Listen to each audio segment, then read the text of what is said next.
In part it was because I felt like I had the experience that would enable me to do a good job. You know, after serving in the legislature for 6 years and then working as lieutenant governor for 8 years, I felt like I'd seen government and kind of knew how that worked a bit. And so I think it was partly something I felt like I was prepared to do and something I felt like I should do. And I thought, I can do this? So, and make a difference. Yeah. Plus such great people and all working, you know, to make South Dakota better. That was kind of the bottom line. Well, if we were going to be in parades, we wanted to be big in parades. And Chris was in the drum line at SDSU, so he had other friends that were drummers. So we bought a set of used drums and we made up a banner. Well, I think when you see 30 to 50 people all in the same shirts, all doing the same thing, you know, people listen to that. They look at it.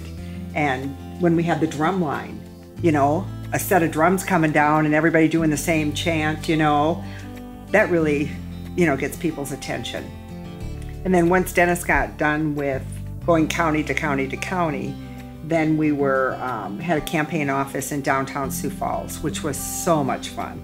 The space we had in this building in Sioux Falls, and we had offices in Rapid as well and other places, but the place we had in Sioux Falls was a former federal court supervision officer location. So it had bulletproof glass as you came in, and then it had a bathroom where it had a mirror, so people that had to give urine samples could be observed giving their sample so they could be sure that they were actually giving their urine and that they were peeing clean and weren't on drugs or alcohol or something. Yeah. And some of the clients didn't realize that the location had changed, so we got quite a few clients in there, but we put my sister Margaret out front before the bulletproof glass, so we were golden. I think it's been great. We've met so many kind and just amazingly helpful and supportive people that we really didn't know that well, that surprised us with their generosity and kindness. Like today there was a girl that came up to me and said, "Oh, I want to introduce myself." And so she did, and she said, "You know, your husband's done a good job. I don't agree with him all the time, just about 50%. But she said, he's done a good job as governor." Did you straighten her out? You get a lot of feedback, yeah. I said, that's about what I do too. No. Well, I was astounded how much information could be packed into 60 or 90 seconds. I just could not believe it. And it makes me laugh because when Chris and I were on the campaign trail, I would tell my personal history as a way to introduce myself. But it did take 90 seconds. It did not take 90 seconds. And I'm sure people at first said, that can't all be true. That can't all be true. Come on, Yeah. You know? Yeah, it is. When you look at all the various aspects of it, you think, that can't be true. But every bit was true, every single bit. I'm Dennis Daugaard, and I want to be your next governor. Let me tell you a little bit about myself. I grew up on a farm near Del Rapids, milking cows and attending a one-room country school. When I was in high school, tough times forced us to sell our livestock and equipment, and my parents, who were both deaf, had to find jobs in town. I worked my way through USD, washing dishes, welding water towers, and doing assembly line work. After graduating, I hopped on an egg truck bound for Chicago, and I worked my way through Northwestern Law School, even driving a bus through the downtown loop. I returned then to South Dakota to marry my high school girlfriend, Linda. By day, I worked in a bank. At night, I built a house with my own hands on the farm where I grew up, and we raised 3 great kids. I left the bank then and joined Children's Home Society, a home for abused and neglected children, and became their executive director. I was elected to the state senate, and in 2002, Mike Rounds asked me to be his running mate. I've now served 2 terms as your lieutenant governor. Through the years, I've learned the meaning of hard work and self-reliance, and I believe this experience will help me lead South Dakota through the challenges ahead. Thanks for letting me share my story with you. You'll be hearing a lot more from me in the weeks to come.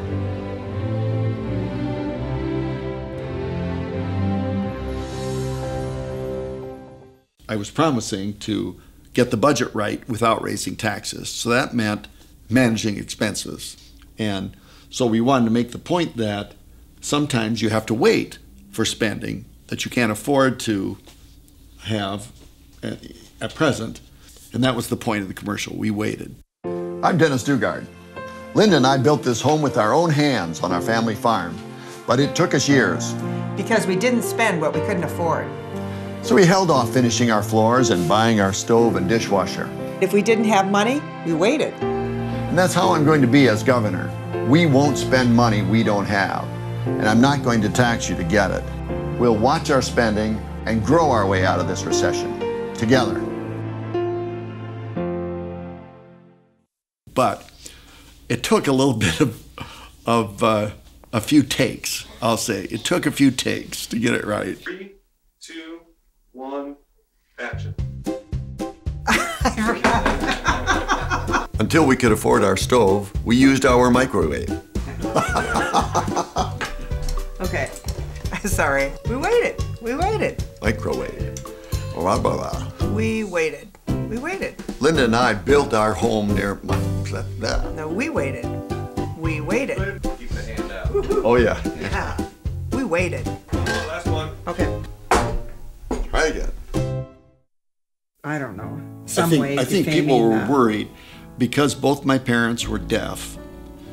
We thought that was something unique about me as a person. So we thought, well, let's do a commercial which is entirely in sign language, where I wouldn't say a word. I thought that was going to be one that would just rock South Dakota. And we started getting feedback from people. And I thought, oh, I never thought about that people might be offended or I think people were worried. To be cautious, we cut it, we edited it, it looked good, but we never ran it.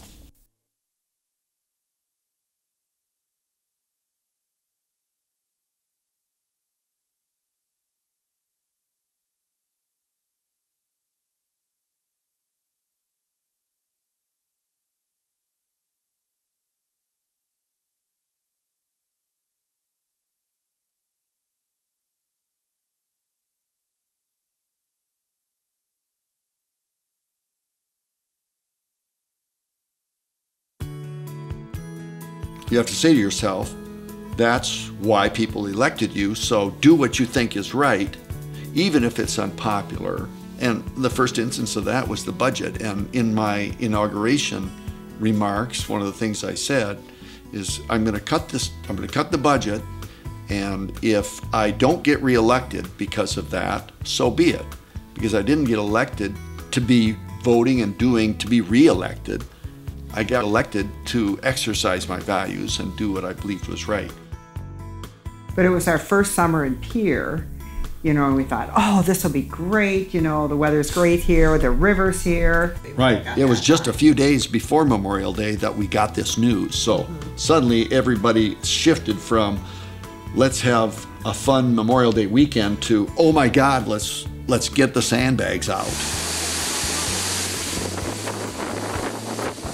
And while I was at the Emergency Operations Center, Linda and all the kids were sandbagging. And Linda wasn't very well known at that time. And, you don't look your best when you're working and sweating. So she had a hat on and sunglasses and said, oh, nobody's going to know who I am. We'll just go and volunteer. And of course, some of the women inmates from the prison help in the mansion kitchen. And they knew Linda.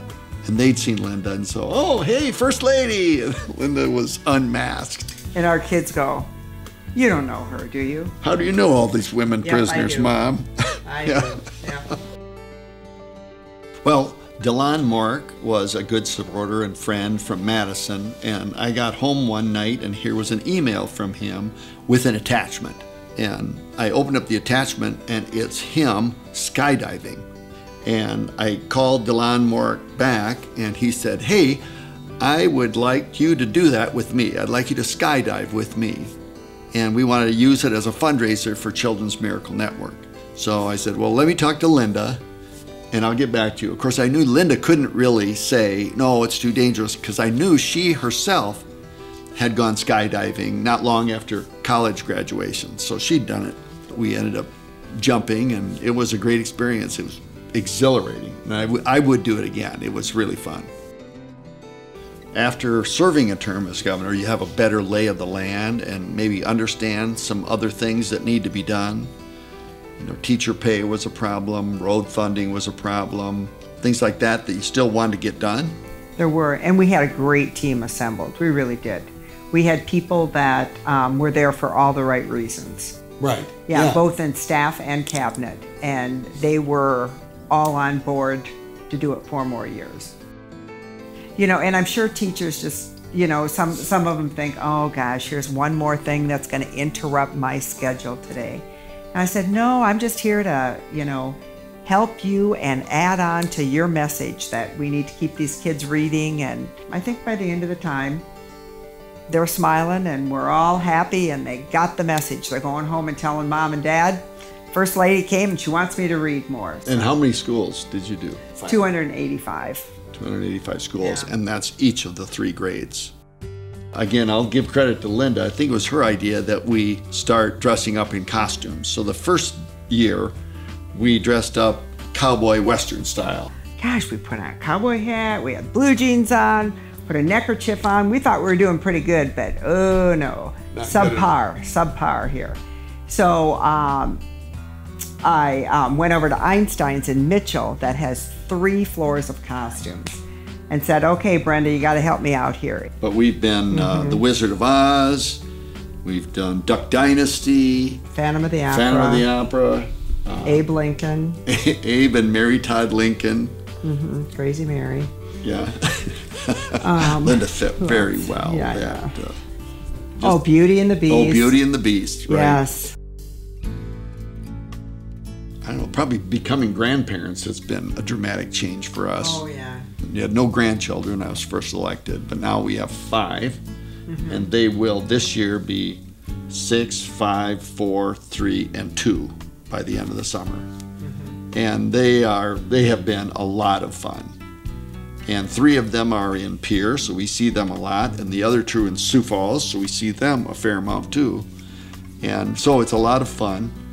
The other thing that's changed a lot for me was how busy the schedule is. You know, I was certainly busy in my other work at Children's Home, but I didn't have a schedule that was so full of so many different kinds of things. I'm Governor Dennis Daugaard. I'm Governor Dennis Daugaard. I'm Governor Dennis Daugaard, and I'm on board. So you'll be dealing with a road issue, and then you'll be dealing with a personnel matter, and then you'll be dealing with a tourism matter, and then you got to appoint a judge, and then you've got to appoint someone to the Economic Development Board, and then you've got to consider a pardon, and then you've got to worry about a roof leak somewhere, or a tornado, or a flood, or a disaster of some other kind. It's just a crazy, eclectic, rapidly changing, full schedule most days.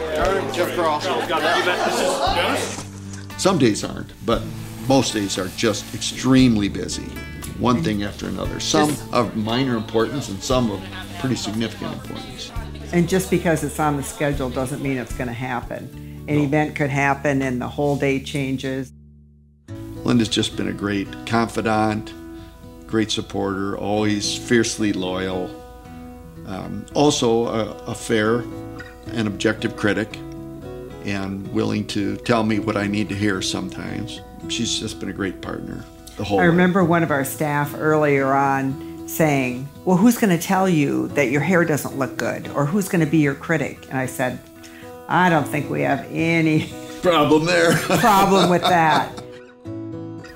I think for me, coming in at a time when we had to get our budget in better shape, and then since then, continually working to improve our financial foundation, that's one thing I feel good about. Highway funding, we haven't done anything about our road funding since the 90s, and yet the cost of road construction had more than doubled. Now we've got much more funding, and still very modest in comparison to other states, very modest. Same thing with teacher pay. We finally addressed teacher pay in a way that forces school districts to adapt their personnel numbers as the numbers of their students grows or shrinks. And so I think the system is better in that way. I think mine would be the infant mortality and just probably the reading initiative too. Yeah, just working on those two and knowing that especially the infant mortality will continue. You know, working with the Department of Health and different people and agencies, knowing that it's, you know, not something started and then finished when I leave, that it will continue on. The things I really enjoy a lot are some of the events that we have. The tourism banquets, a lot of fun, and the Governor's Hunt and Buffalo Roundup are always a lot of fun. Also getting to see so many places and people that you'd never otherwise see as an ordinary citizen. Being in every county during the campaign and being in so many of them again after being elected, and then going to different places, going to China, going to Afghanistan to visit the troops, going to Switzerland and Germany to look at their apprenticeship models, being appointed to President Trump's apprenticeship task force and meeting with all these high-level business people about that sort of thing, meeting other governors.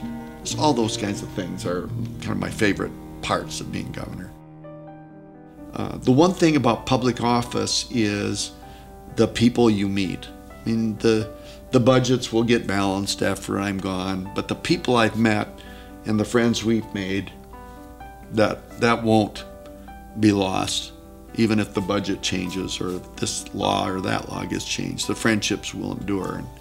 And we've made great, great friends here. Yeah, and it's fun to hear people say, okay, when you're done with office, come and visit us, you know, and come and stay with us and let's catch up.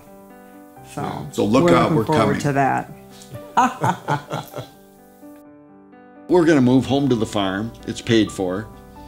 And it'll be nice to have, you know, those quiet nights back again and those dark windows. Unscheduled time. Unscheduled time. We're just going to take 6 months and say no to any volunteer commitments or paid commitments and just take a breather. I'm ready to be done with the political world. I think it'll be nice to be out of the fishbowl. And after 6 years as senator and 8 years lieutenant governor and then 8 years as governor, 22 years is enough. We'll go and visit some of those friends that recklessly invited us to come see them. Mm-hmm. Yeah, and other former governors as well. Yeah. Yeah, it'll be fun to see them. Yeah, well, I just want to say, you know, thank you. You have been so welcoming, really, from Capitol for a day to tours at the mansion, to working on task force, to every school I visited, you know, to drive up and see welcome First Lady, you know, right on their marquee, or to see all these signs, you know, where they draw pictures of me coming to visit them and things like that, or the thank you letters I've gotten from students that I visited. You know, that has just been such a highlight. Well, I want to say thank you to so many people who didn't know me hardly at all, who gave me a chance to introduce myself and come into their home or business or meet them for coffee and tell them a little bit about myself, who then turned around and became supporters and friends and contributed. When I was lieutenant governor, there's no way I could have introduced myself to people without financial support. So many people stepped up and contributed. To everyone who helped us get elected and to helped us in the years that we've served, I don't know what I can say except thank you. And we've done our best, and we hope you are pleased that you chose us. Good. Thank you for a great experience.